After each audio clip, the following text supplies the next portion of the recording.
Salut, moi je m'appelle Lucille, je suis conseillère de la jeunesse depuis 1 an. Je vais vous présenter un petit peu qu'est-ce que c'est le conseil de la jeunesse, qui nous sommes, nos projets. Donc je passe la parole à Lucas. Alors en fait le conseil de la jeunesse c'est un groupe de 18 membres qui sont mandatés pour 2 ans et notre but clairement c'est d'être un intermédiaire entre les jeunes et les élus de la ville. Aujourd'hui là on va se rendre à l'assemblée plénière, donc c'est la deuxième pour cette année et donc nous allons présenter nos perspectives pour l'année 2017. Donc c'est un moment en fait de partage avec les élus. Ouais d'ailleurs je suis sur le chemin donc c'est un jour vraiment important. Ça fait 18 ans que je suis malacophiate, que je tenais à m'engager en fait dans ma ville et c'est ce que me permet le conseil de la jeunesse. La ville nous apporte du soutien et en même temps on apporte du soutien à la ville.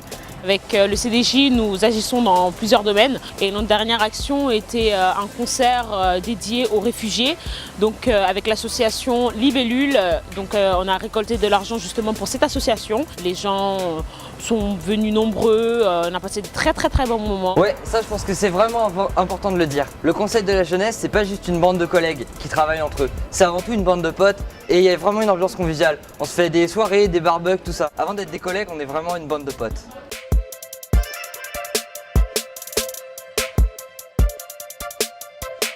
Salut! Il y a l'assemblée qui va commencer, je pense qu'on peut y aller. Hein. Ouais. Salut! Tu vas bien? Ça va et toi? Ça va? Vous allez bien?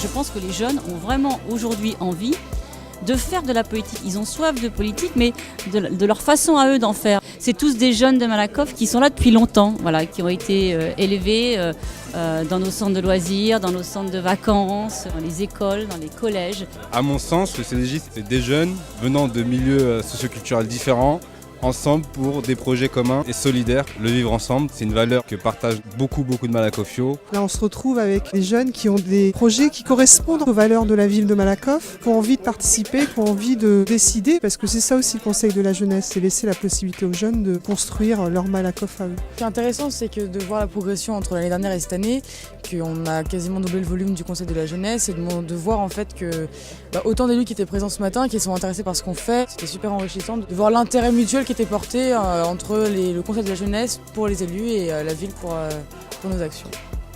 Aujourd'hui, je le vois comme un groupe de jeunes Malakoffio à l'image représentative de la ville. Des noirs, des blancs, des confessions religieuses différentes, des classes sociales différentes, des niveaux d'études différents. C'est ce qui fait Malakoff aujourd'hui. Et ça marche. Eh ben, Éric Zemmour, on vend de la graine. Impliquer les jeunes, c'est jamais inutile.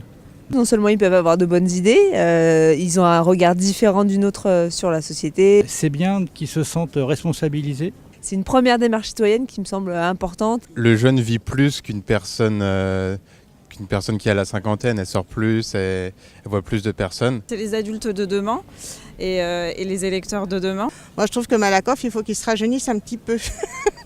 Le regard d'un jeune d'une vingtaine d'années, c'est une certaine ouverture. Et aujourd'hui, avec les réseaux sociaux et tout ce qui est Internet, on est plus ouvert à tout.